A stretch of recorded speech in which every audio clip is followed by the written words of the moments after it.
উনি আমাদের সব আপনার জন্য তো আপনার কর্মীরা বাধ্য করতেছে আমাদের এসে রেস্ট নিতে পারতেছি না, উজু করতে পারতেছি না। ওনাদেরকে একটু সাবধান করে, হুজুরে যদি রেস্ট নেওয়ার সময় না দেও, নামাজ পড়ার সময় না দেও, আপনি তো এটা জানবেনও না। তাদের যে এটা তো আপনি জানবেন না।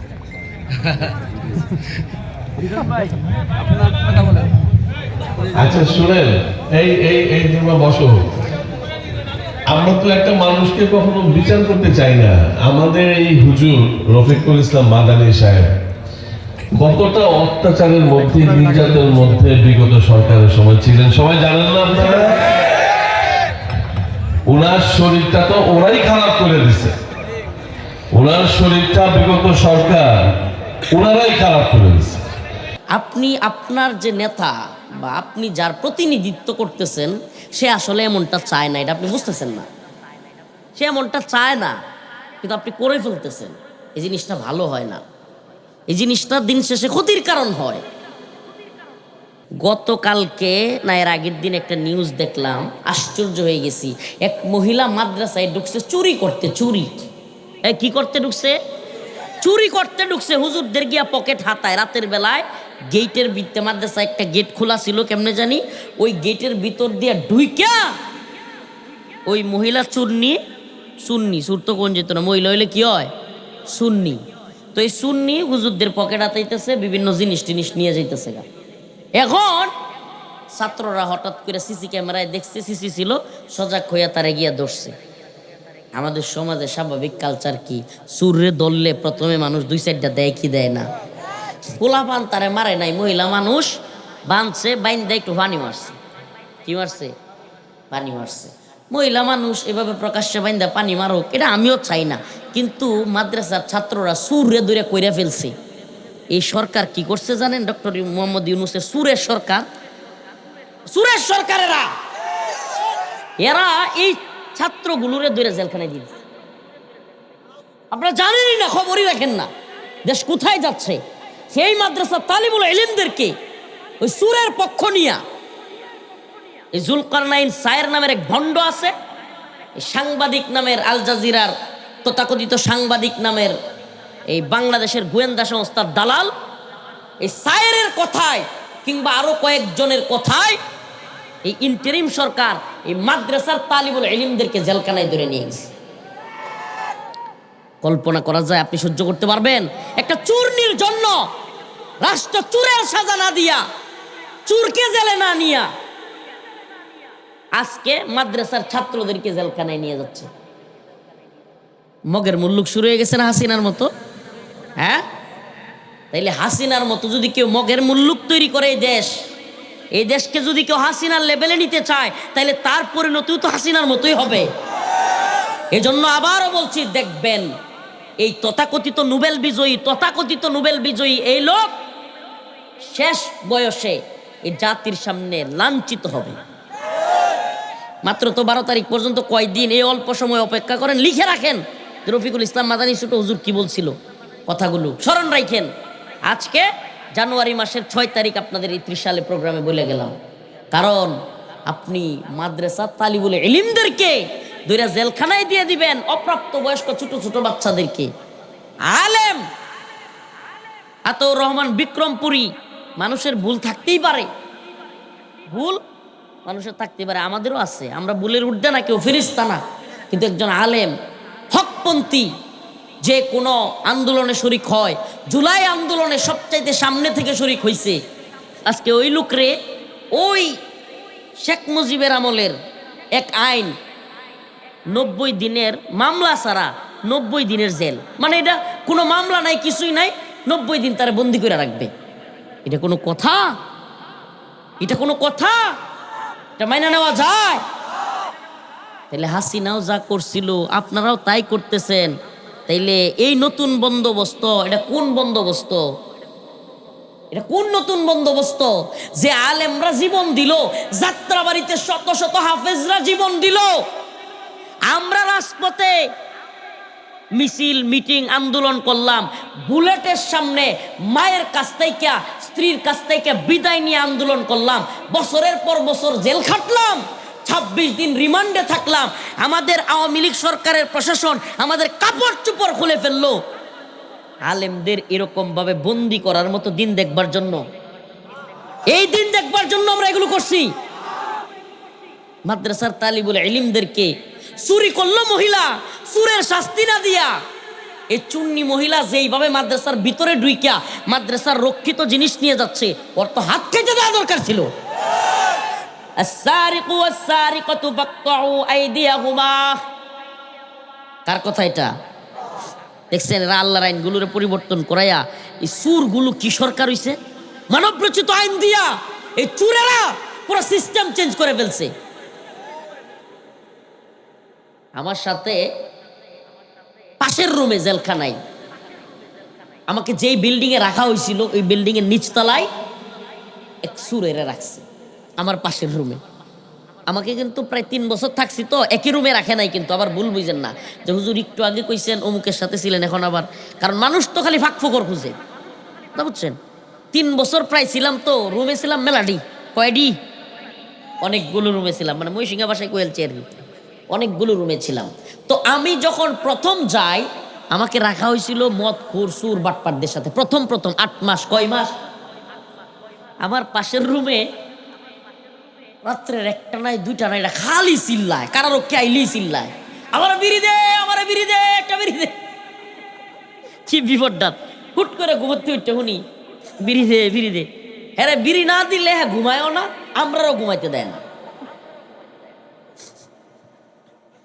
হ্যাঁ, প্রতিদিন কমসে কম 30 থেকে 40টা একটু বাইর হওয়ার পরে যতগুলো বিড়ি পইরা থাকে, মানে আমার নিচতলায় যে রুমে দিছিল 4 তলা 3 তলা ছিল রাজনৈতিক নেতৃবৃন্দের, বিএনপি, জামাত, হেফাজত, 3 তলা 4 তলা। আর আমারে কষ্ট দেওয়ার জন্য এই 4 তলার মধ্যে নিচতলাগুলোতে যে খারাপ আসামি নিচতলায় এগুলোরে রাখতো, এগুলোরে জেলখানায় বলে বিক্লাস।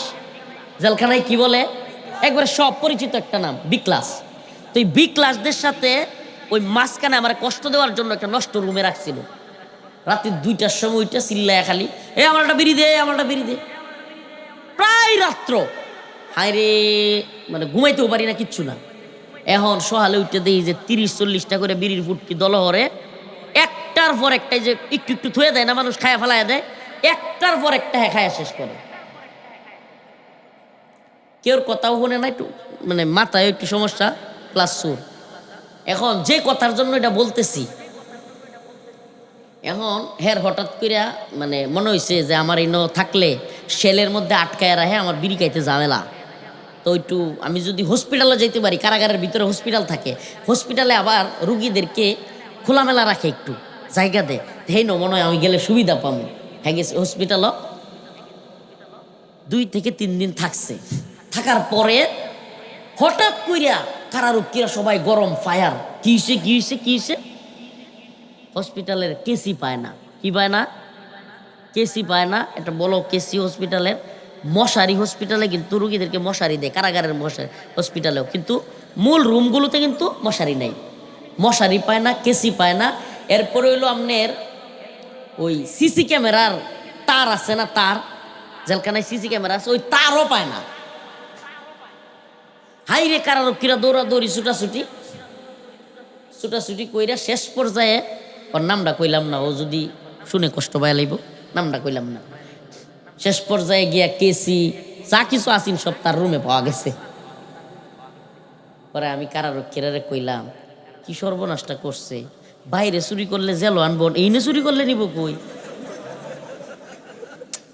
সুবহানাল্লাহ। কারারক্ষীদেরকে বললাম, দেখছেন আল্লাহর বিধান, আল্লাহ বলছে আস-সারিকু ওয়াস-সারিকাতু ফাকতাউ আইদিয়াহুমা জাযাআম বিমা কাসাবা নাকালাম মিনাল্লাহ। আস-সারিকু ওয়াস-সারিকাতু ফাকতাউ আইদিয়াহুমা, চোর এবং চোরনি যদি চুরি করে এবং গচ্ছিত মালামাল থেকে চুরি করে ধরা খায়, ফাকতাউ আইদিয়াহুমা, তাদের হাত কাইটা দিতে হবে। কার ঘোষণা এটা? হাত কাইটা দিতে হবে। কন্ত যদি ওইটির হাত কাইটা দিত চুরির কারণে, জেলে না নিয়া, এক চুরের হাত কাটার কারণে পুরা 30 সাল চুর মুক্ত হয়ে যেত না?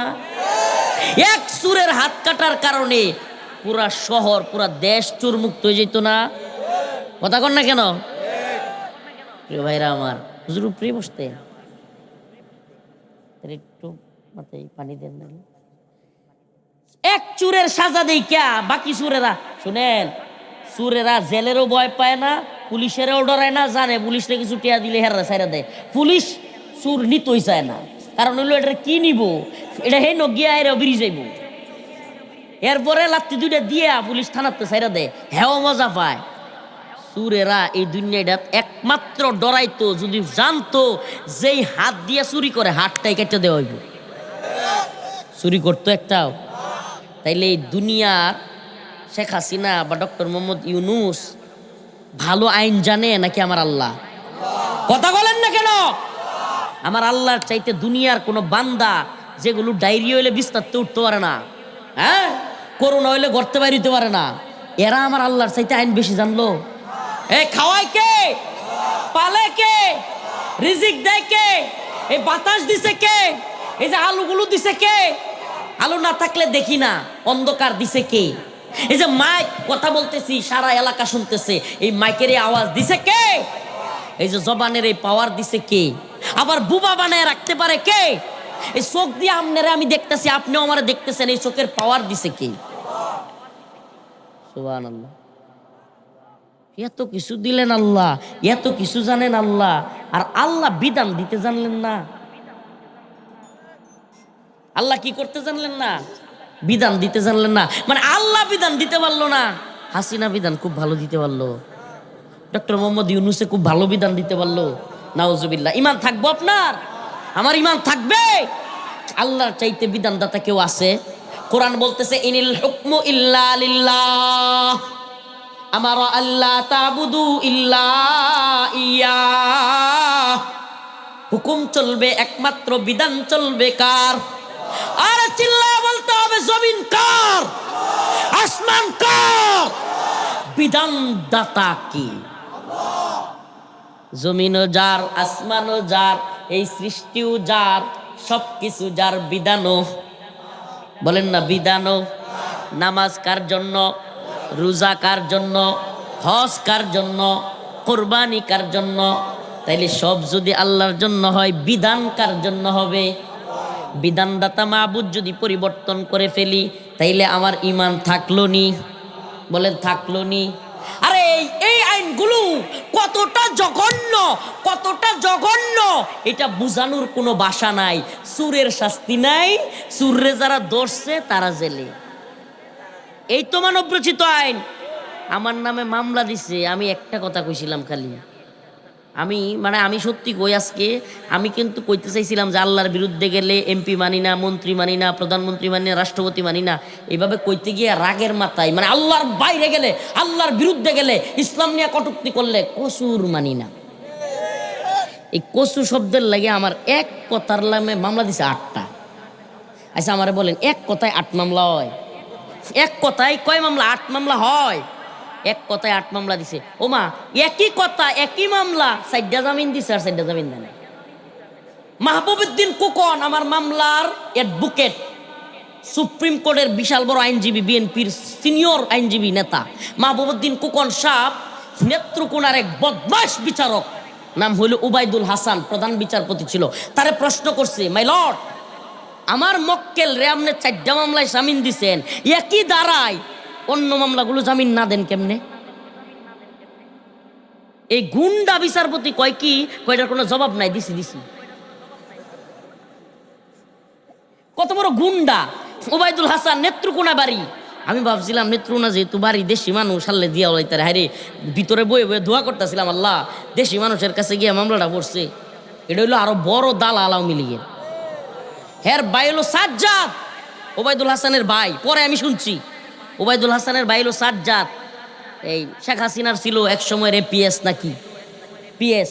এই কারণে হ্যাঁ মনে করেন যে খুশিতে আমার ভাই প্রধানমন্ত্রীর পিএস, এখন আমার প্রধানমন্ত্রী নিয়ে বক্তব্য দিচ্ছে মাদানিরে, আমি জামিন দিব না। মানে দেশির চাইতে আমি যে নেত্রকোনার লোক, এটার চাইতে তার দল বড় হয়ে গেছে।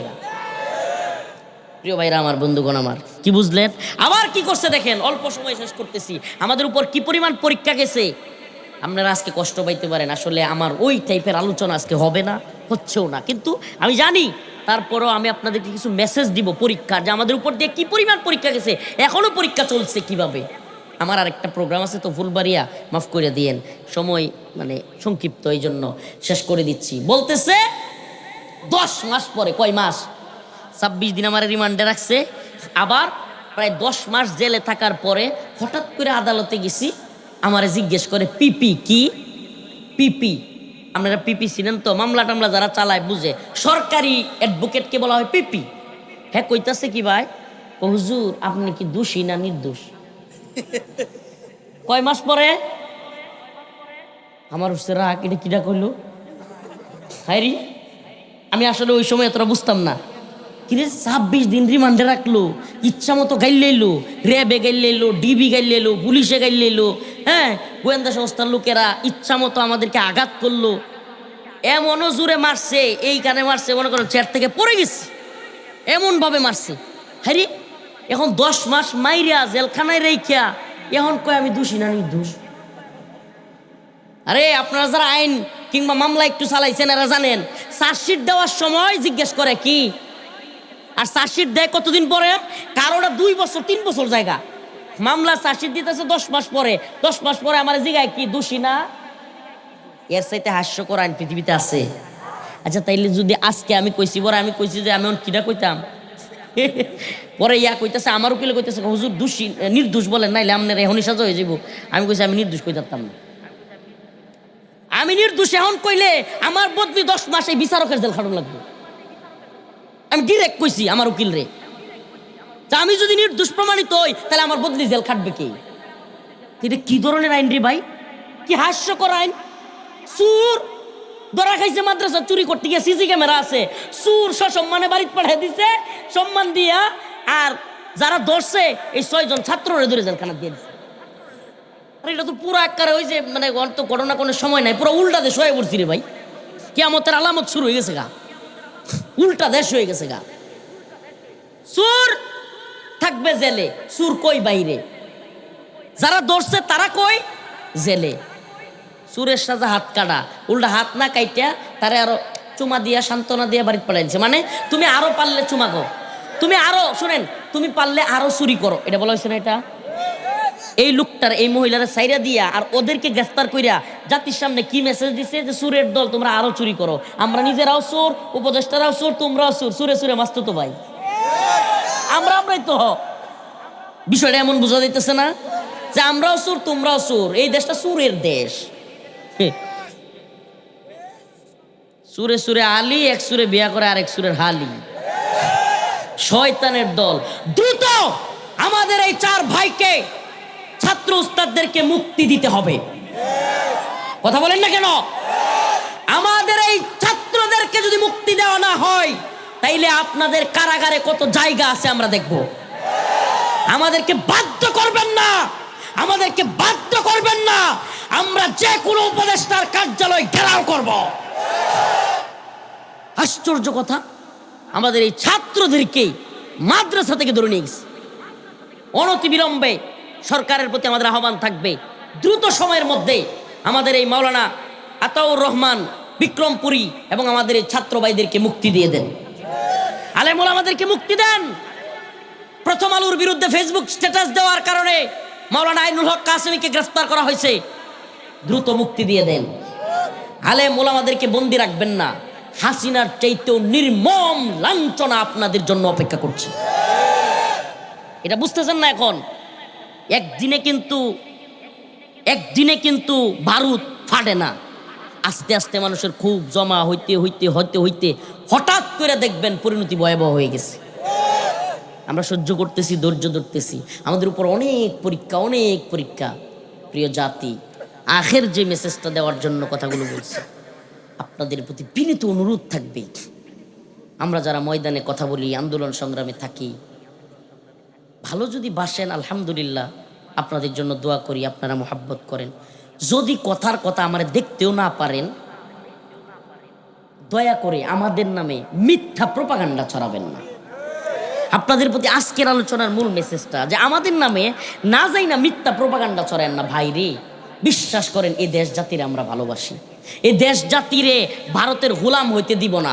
কথা দিলাম, আমার ভাই হাদি যে কথা বলছিল যে রাষ্ট্রপতি জিয়াউর রহমানের বিএনপিকে আমরা ভারতের দালাল হইতে দিব না, আল্লামা সাইদি রহিমাহুল্লাহর জামাতকে আমরা ভারতের গোলামি করতে দিব না।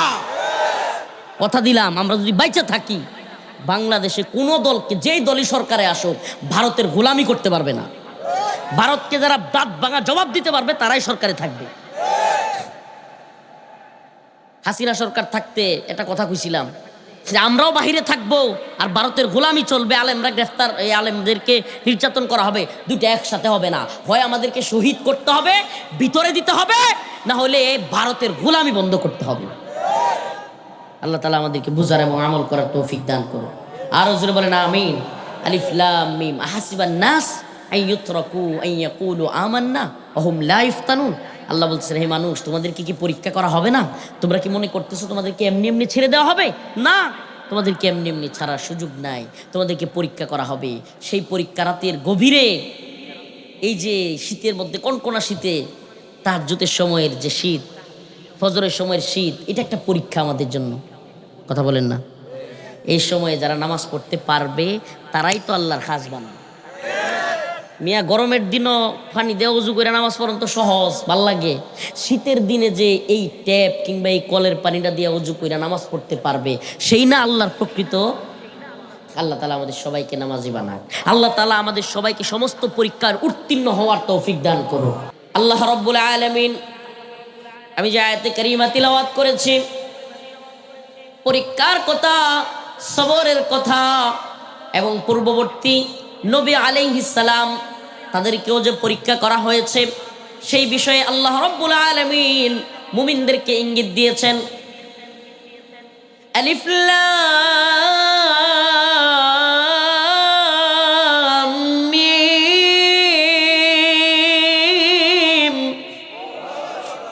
আহাসিবান নাস আইয়ুতরাকু আইয়াকুলু আমান্না ওয়া হুম লা ইফতানুন। তো আমাদের সবরের জায়গা তো একটাই, যে দুনিয়ায় খালি শত্রুপক্ষের কাছ থেকে পরীক্ষা আইতো না, বন্ধুদের কাছ থেকে, ভাইদের কাছ থেকেও পরীক্ষা আসবে। আর ভাইদের কাছ থেকে, বন্ধুদের কাছ থেকে, সেম দাড়ি টুপিওয়ালাদের কাছ থেকে যেই কষ্ট আসবে, এটা আরো কঠিন কষ্ট, এটা আরো কঠিন কষ্ট। আল্লাহ পাক বলতেছেন, হাসিবান নাস আইয়ুতরাকু আইয়াকুলু আমান্না ওয়া হুম লা ইফতানুন। হে মানুষ, তোমরা কি মনে করো যে আইয়াকুলু আমান্না, তোমরা বলবা আমরা ঈমানদার, ওয়া হুম লা ইফতানুন, কোনো পরীক্ষা করা হবে না তোমাদেরকে? আল্লাহ বলেন না, ওয়ালাকাদ ফাতান্নাল্লাযীনা মিন ক্বাবলিহিম ফালায়া'লামান্নাল্লাহুল্লাযীনা সাদাকু ওয়ালায়া'লামান্নাল কাযিবিন।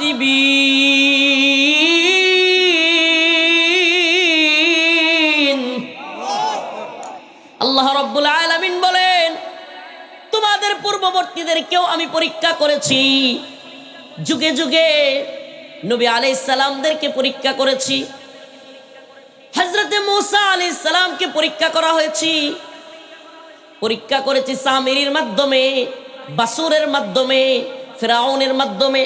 হযরতে ইব্রাহিম আলাইহিস সালামকে পরীক্ষা করা হয়েছে নমরুদের মাধ্যমে। মুহাম্মদুর রাসূলুল্লাহ সাল্লাল্লাহু আলাইহি ওয়াসাল্লামকেও পরীক্ষা করা হয়েছে।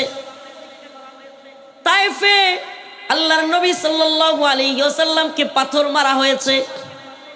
আবু জাহেল বিভিন্ন সময় কত ধরনের কষ্ট রাসূলকে দিয়েছে, দিছে না দেয় নাই? যুগে যুগেই সাহাবায়ে কেরাম পরীক্ষার শিকার হয়েছেন। খুবাইব খাব্বাব রাদিয়াল্লাহু আনহু, হযরতে বিলাল, মাটির মধ্যে, গরম বালির মধ্যে শুয়ায় রাখা হয়েছে। তারপরে ওই বালির মধ্যে তার শরীরটা পিটাইয়া দাগ করতে করতে উত্তপ্ত মরুভূমির গরম বালিতে ফেলে রাখা হয়েছে। তবুও তিনি বলতেন আহাদ আহাদ আহাদ, সুবহানাল্লাহ। হযরত আবু বকর রাদিয়াল্লাহু আনহু আজাদ কইরা হযরত বিলাল রাদিয়াল্লাহু আনহুকে জিজ্ঞেস করলেন, বিলাল, আমার একটা প্রশ্ন, আল্লাহর এত নাম থাকতে আমনের যখনই কাফেররা মারতো তখন আপনি খালি আহাদ আহাদ বলতেন। ভাইয়া আবু বকর আহাদ আহাদ বললে ওই কাফেররা দেখতাম জ্বলতো বেশি। সুবহানাল্লাহ। ওই কাফেরদের মনে আরো বেশি হিংসা আর কষ্ট হইতো, এর লেগে আমি আহাদ কইতাম। সুবহানাল্লাহ। মানে আহাদ মানে আল্লাহ এক, সুবহানাল্লাহ এক এক, এটা কইলে হেরা আরো কষ্ট পাইতো। প্রিয় ভাইয়েরা আমার, চিন্তা করছেন ওনারা সর্বোচ্চ পরীক্ষার শিকার হয়েও কি বলতেন? আহাদ আহাদ। ইমাম আমরা যাদের নাম শুনছি, ইমাম, সমস্ত ইমামদেরকে, সমস্ত ইমাম, ইমাম আবু হানিফা রহমাতুল্লাহ আলাইহি, ইমাম আহমদ ইবনে হাম্বল, ইমাম মালিক, ইমাম শাফিঈ, সমস্ত ইমামদেরকে জেল খাটতে হয়েছে। কল্পনা করতে পারেন? আমি একটা কথা বলি, যে কথাটা এইভাবে কেউর মুখে শুনবেন না। জুলুম তো চায়া নেওয়া ঠিক না, আমি জুলুম চাচ্ছিও না, আল্লাহ মাফ করুক, আস্তাগফিরুল্লাহ। কিন্তু এই রাষ্ট্রে যেইভাবে বহির্বিশ্বের, ভারতের বলেন আমেরিকার বলেন, যেইভাবে তাবেদারি চলে, গোলামি চলে, আমি অবাক হব না, আল্লাহ মাফ করুক, হকপন্থী আলেমরা যদি আবারও, আল্লাহ না করুক, কোনো খারাপ সিচুয়েশন হয়, আবারও জেলে যাওয়া লাগবে না, এটা আমি শিওর না। যারা শিওর, যারা মনে করে ক্ষমতার বাগবাটোয়ারা পাইলাইছি, ক্ষমতার খুব কাছাকাছি আয়া পড়ছি, এরা দেখবেন ধরা খাইলে চিল্লায়ও বেশি, কান্দেও বেশি। আমরা এত কান্না করি না কেন জানেন? আমরা চিন্তা করি যে হক কথা কইতে হইলে যে কোনো জামানায় বিপদে পড়া লাগতে পারে, তো এর লেগে এত টেনশন করি না। আল্লাহর জমিন, আল্লাহর দিন, আল্লাহর জমিনে বাস করি, হক কথা বলবই। কামানের সামনে, বুলেটের সামনে যা মিসাইল মারো, আল্লাহর দিনের পক্ষে কথা বলতে হবে। যত বাধা, যত বিপত্তি আসুক, এই জমিনে হকপন্থী কথা বলতে হবে।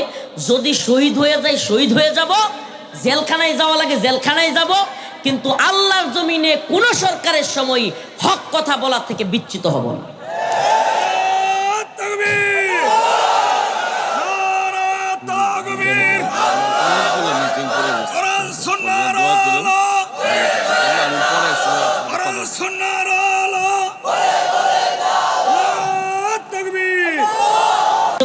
যত বাধা, যত ঝড় সাইক্লোন, রাসূলের পথে মোরা চলবই। এ জীবন বাজি রেখে দিনের নিশান মোরা বাংলার আকাশে উড়াবই। আসুক না যত বাধা, যত ঝড় সাইক্লোন, রাসূলের পথে মোরা চলবই। এ জীবন বাজি রেখে দিনের নিশান মোরা বাংলার আকাশে উড়াবই। মোরা কামানের মুখোমুখি দাঁড়িয়ে আল্লাহু আকবার বলবই। আসুক না যত বাধা, যত ঝড় সাইক্লোন, জিহাদের পথে মোরা চলবই। এ জীবন বাজি রেখে দিনের নিশান মোরা বাংলার আকাশে উড়াবই।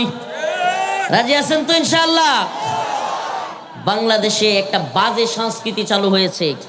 আপনাদেরকে বলি, বাংলাদেশে খুব বাজে একটা সংস্কৃতি চালু হয়েছে, যেই সংস্কৃতির কারণে বাংলাদেশে আজকে খুনের বিচার হচ্ছে না। ও মুসলমান ইমানদার, আজকে যদি এক শরীফ উসমান হাদি হত্যার বিচার না হয়, মনে রাখবেন আগামীকালকে আমাকে হত্যা করলেও বিচার হবে না।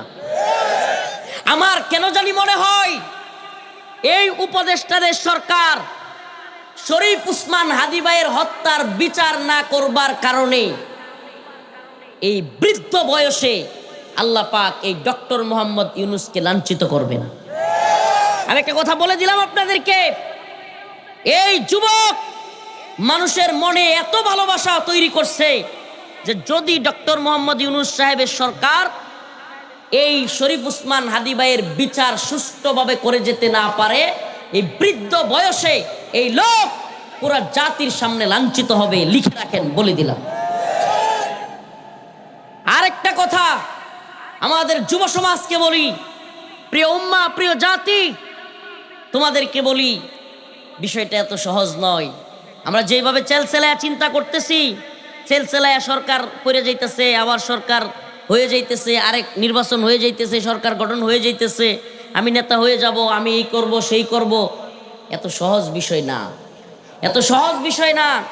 একটা ইশারা দেওয়া হয়েছে যে একজন ক্রিকেটারের যেগুলো সহ্য করতে পারে না, এরা আমাদের দেশে যে কোনো মুহূর্তে হামলাও করতে পারে। যদি পশ্চিমাদের ইন্ধন পায়, যদি পশ্চিমাদের সাহস পায়, যদি পশ্চিমাদের পক্ষ থেকে কোনো সাপোর্ট পায়, আল্লাহ না করুক এই দেশে এরা হামলা করবার দুঃসাহস করতে, কিন্তু আমরা এগুলোর পরোয়া করি? করেন? এই ত্রিশালের মুসলমান পরোয়া করেন?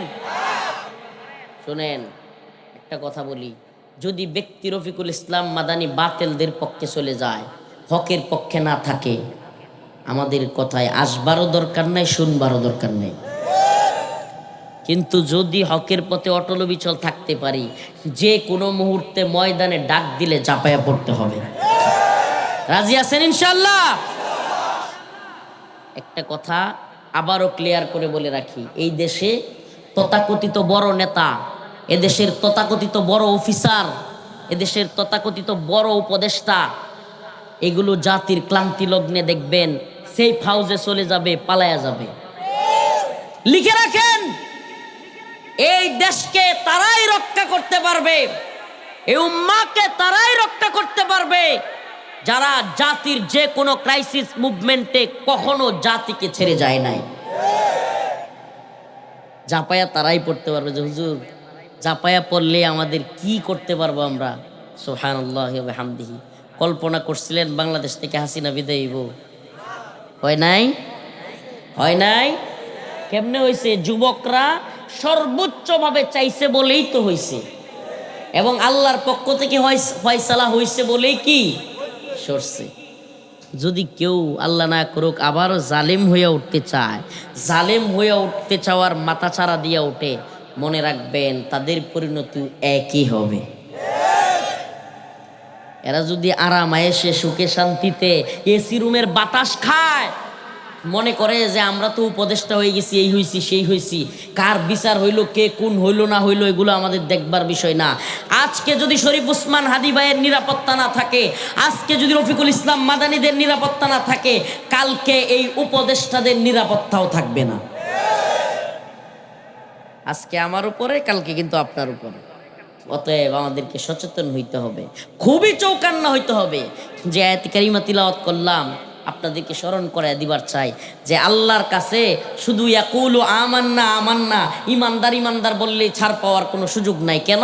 আল্লাহ পাক কোরআনের এক আয়াতের মধ্যে বলেন, ওয়া মিনান নাসি মান ইয়াকুলু আমান্না বিল্লাহি ওয়া বিল ইয়াউমিল আখির ওয়া মা হুম বিমুমিনিন। আল্লাহ রাব্বুল আলামিন বলেন, তোমাদের মধ্যে এমন অনেক লোক আছে যারা কিনা বলে ইমানদার, মানুষের সামনে এসে বলে ইয়াকুলু আমান্না আমান্না, আমি তো ইমানদার, কিন্তু আল্লাহ রাব্বুল আলামিন বলেন ওয়া মা হুম বিমুমিনিন, এরা প্রকৃতপক্ষে ইমানদার না। কি না? সামনাসামনি বলে ইমানদার, কিন্তু আল্লাহ কয় এরা কি না। কেমনে? আল্লাহ বলেন এরা মানুষের সামনে একটা বলে, আড়ালে গিয়া আরেকটা বলে। ওয়াইদা কিলা লাহুম আমিনু কামা আমানান নাস ক্বালু আনুমিনু কামা আমানাস সুফাহা। এরা মাঝে মাঝে বলে যে আমরা কি এই মোল্লা মৌলবীগর মতো ঈমান আনবো নাকি? মৌলবাদী ধর্মান্ধ হব? নাউজুবিল্লাহ। এরকম আছে না নাই? মোল্লা মৌলবী ধর্মান্ধ বলে, আছে না নাই? প্রিয় মুসলমান ইমানদার, বাংলাদেশ নিয়ে যে কি চতুর্মুখী ষড়যন্ত্র চলে, জুড়ে জুড়ে না বইলে আস্তে আস্তে কয়েকটা থিম দিই আপনাদেরকে। কারো ঘরে আর্থিক সংকট, এটা একটা পরীক্ষা। কেউ পরিবারের বড় ধরনের অসুস্থ, এটাও একটা পরীক্ষা। কারো নামে মামলা হয়ে গেছে, এটাও তার জন্য একটা পরীক্ষা। কেউ জেলে চলে গেছে, এটাও তার জন্য একটা পরীক্ষা। রিমান্ড হইছে, একটা বড় পরীক্ষা। এই দুনিয়ার বাস্তবতায় আল্লাহ পাক অনেক ধরনের পরীক্ষা আমাদেরকে করবেন। এটা এমন না যে আমি তো মুমিন, আমি মুসলমান, হ্যাঁ, কাফেররা ভালো চলতেছে, যে নামাজ পড়ে না সে ভালো চলতেছে, ভালো খাইতেছে, তা আমি নামাজ পড়ি, আমি আলেম মানুষ, কিংবা আমি খারাপ কাজ করি না, তাইলে আমার উপরে কেন পরীক্ষা হবে? বিষয়টা এমন না, বরং বিষয়টা হলো উল্টা। আর দুনিয়া সিজনুল মুমিন ওয়া জান্নাতুল কাফির। যে দুনিয়া বরং উল্টা, যে আল্লাহ রসুল বলছেন যে দুনিয়া হলো কাফেরদের জন্য জান্নাতের সমতুল্য, আর মুমিনদের জন্য জেলখানার মতো। কিসের মতো? মুমিনরা চাইলেই সব কিছু করতে পারে না। এই জেলখানার মানে কিন্তু আবার এটা না যে বাস্তবিকভাবে মুমিন যারা সবাই খালি জেলই থাকবো, বিষয়টা আবার এইভাবে বুঝুন না। যে তাতে এমনিতেই এক আমলে প্রায় 2.5 বছর 3 বছরের মতো থাকছি, আবার গেতাহন লাগবো, এত আর উপায় নাই। হাদিসটার ব্যাখ্যা হইলো এরকম যে মুমিনের জন্য দুনিয়া জেলখানা মানে কি? জেলখানা মানে হইলো মুমিন মন চাইছে, আল্লাহ না করো, শাহওয়াত উঠছে, একটা মেয়েরে দিয়ে ভাল লাগছে, হ্যাঁ, মেয়ের সাথে তার থাকতে মন চাচ্ছে কিংবা তার সাথে, কিন্তু সে বেপরদায় যাবে না, সে ওই মেয়েটার সংস্রবে যাবে না এবং কোনো ধরনের কুপ্রস্তাব তাকে দিবে না, কিন্তু তার মনটা কি চাচ্ছে, মনটা কি করতেছে, তাহলে মন চাচ্ছে সে করতে পারতেছে না, এটা এক ধরনের কষ্ট না? এটা একটা জেলখানা। শীতের সকাল, ভোর 6টা, হাইরে তীব্র শীত, 3-4 দিন ধরে বিএনপির ভারপ্রাপ্ত চেয়ারম্যান সাহেব আসার পরের থেকে আর সূর্য ওঠে না। এই যে কঠিন পরিস্থিতি, ফজরের সময় হাইরে হাড় কাঁপানো শীত, উড়া যাইতেছে না, এটা এই বেড়ার দোষ না, উনার দোষ না এটা, কিন্তু আল্লাহর কুদরতে মিলে গেছে। উনি আসার পরের দিন থেকে আর কি হয় না, এখন আজকে আলহামদুলিল্লাহ কিছুটা উঠছে।